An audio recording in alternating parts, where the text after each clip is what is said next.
because I wanted to make it clear that there are two different stories.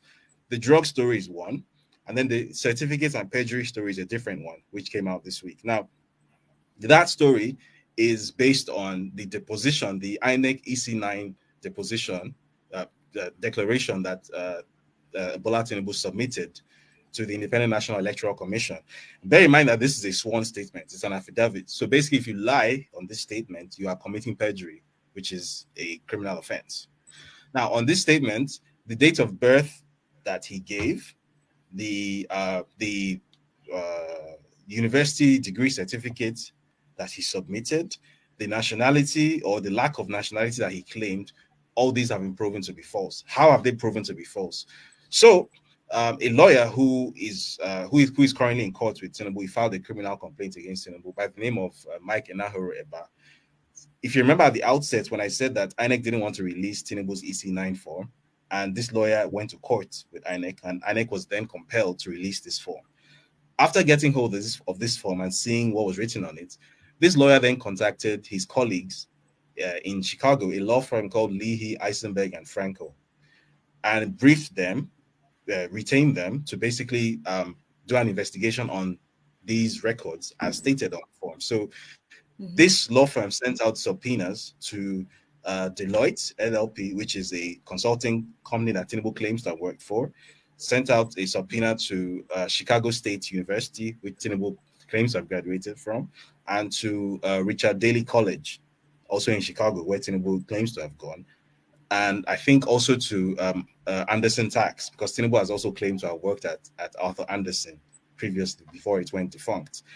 And for the benefit of those viewing who don't know what a subpoena is basically a court document. It's a legal document which is issued under the authority of a court, and it compels the recipient of this document to release all information regarding to whatever topic or individual or subject is written on the subpoena.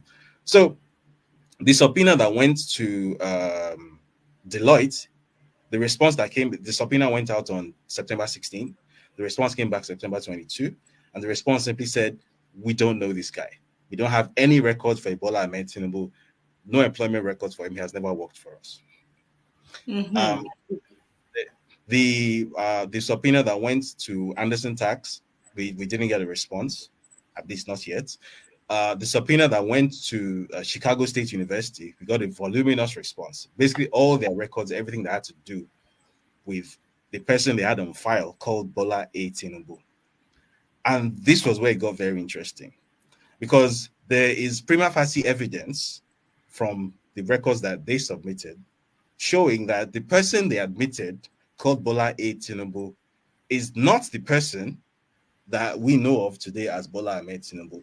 First of all, people have names, similar names, probably. Yes, in fact, apart from No, I'm just trying to talk to David. What about that? Maybe somebody has the same name. We have to get through the case details. So, on the admissions documents, the transcript results from Richard J. Daley College, which was then known as Southwest College, the person known as Bola A Tinubu, who applied for admission to Chicago State University, was female. It's written very clearly there, sex F. So that's one thing. Secondly, the date of birth of this person was 1952. Tinubu's stated date of birth, according to his INEC EC9 form, was 1954. So different dates of birth, different genders. And then possibly the biggest smoking gun of all, the actual degree certificates which Tinubu submitted to INEC versus the degree certificates which Chicago State University sent in response to the subpoena are two completely different documents.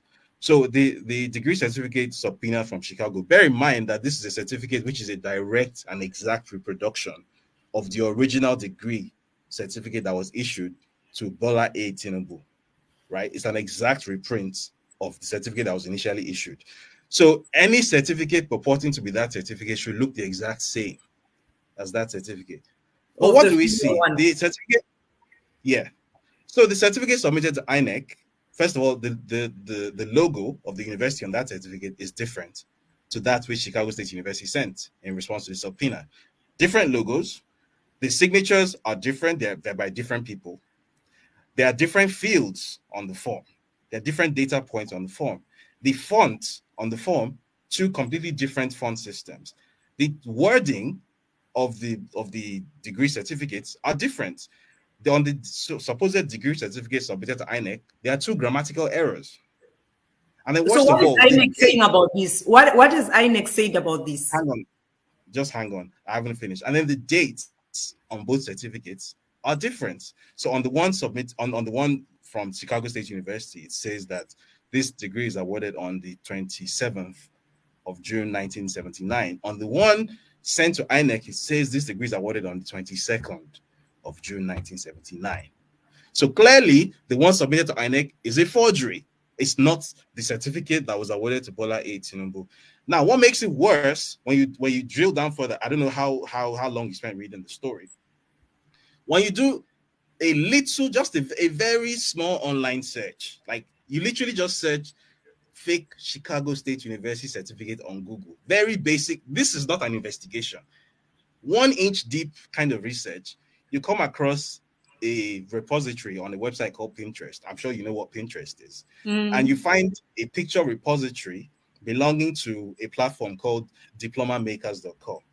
And in that repository, you see a template fake certificate for Chicago State University that is an exact replica of that which Tinubu submitted to INEC. The same font, the same grammatical errors in the wording, the same layout, same everything. It's just instead of insert name here, which you will see on the template, you see Bola A. Tinubu on the one submitted to INEC. And that. So clearly, Bola Tinubu or somebody working for Bola Tinubu went and used a service called diplomamakers.com, which makes fake degree certificates, printed out a fake degree certificate purported to be from Chicago State University for reasons best known to him, and sent this into INEC. Now you asked, what is INEC doing about this? First of all, it's in court because obviously criminal activity has taken place. Perjury, forgery, these are crimes in Nigeria. So there's that.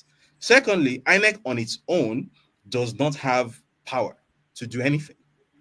And I'll explain what I mean by that. Now, under the electoral law, the only people who can go to court to try to get Tinubu disqualified as it stands now are fellow contestants. So either a contestant from another party or somebody who contested the APC presidential primaries with him.